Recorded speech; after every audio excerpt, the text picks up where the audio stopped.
Okay, today I am going to be talking about schizophrenia, and my name is Alika Karani.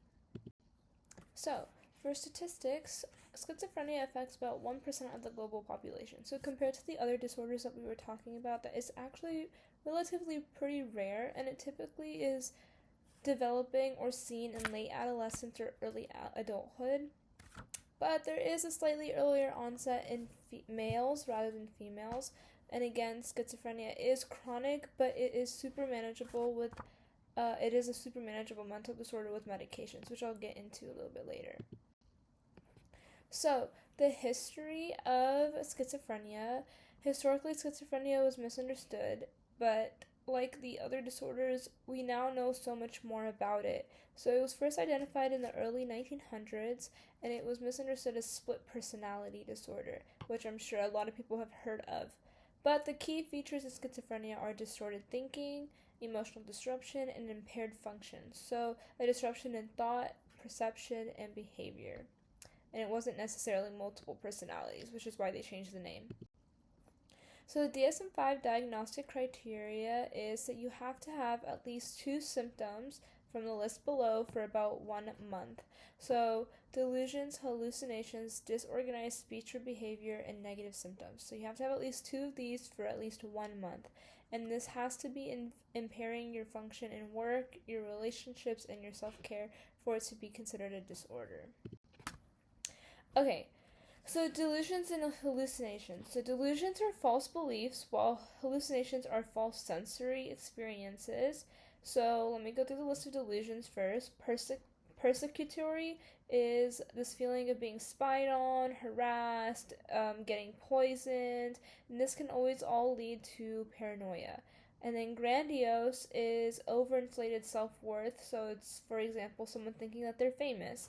Religious is going to be someone seeing themselves in spiritual themes, for example, thinking that they are a prophet. And then referential is going to be assuming that events in the world are significant to themselves, like they're the impact or they're the underlying person for that event. And then types of hallucinations are going to be seeing things, hearing things, and then sensing things, so sensory. Okay, so some physiological insights. Research shows that schizophrenia is linked to brain chemistry, especially dopamine. So we heard dopamine with the ADHD, so it is showing up again here. And it's also linked to changes in brain structure and function. So if there's an imbalance in dopamine, or for example, more in depth, an overactivity in dopamine pathways, involved frontal lobe dysfunctions, and then brain structure differences are observed, like I had said. So, the frontal lobe is important in decision making and planning. The temporal lobe is important in language and perception. The limbic system is important in emotion regulation.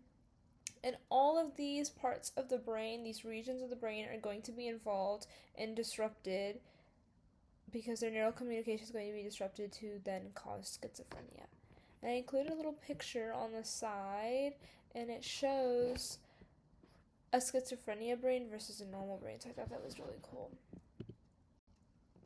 So some treatment options, like I had said earlier, schizophrenia is chronic, but it can be managed with the most popular choice medications.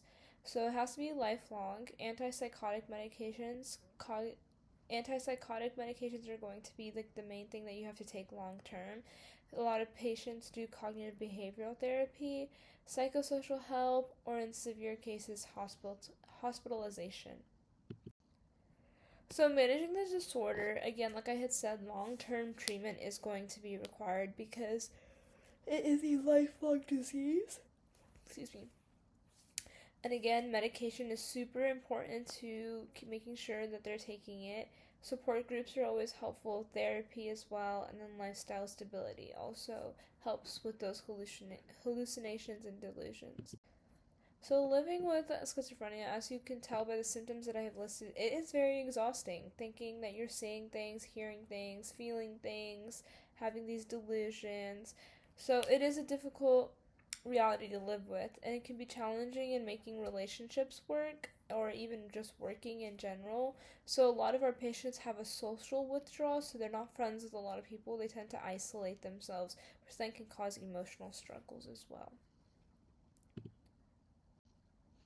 So the impacts, you can obviously think that it is going to have a strong impact. If they can't work, then they're not going to be able to pay for things. If they don't have someone to rely on emotionally, it'll be really exhausting. They're not going to be able to do school or have that good support. And then if you do have a caregiver burnout is super common. And again, it's just super important to be compassionate and understanding of these people. Like, I always like to say that if you see someone and they're acting a bit odd or something that you don't really necessarily see, you never know what's going on in their life, so you definitely don't want to judge. And then these are my references. Thank you.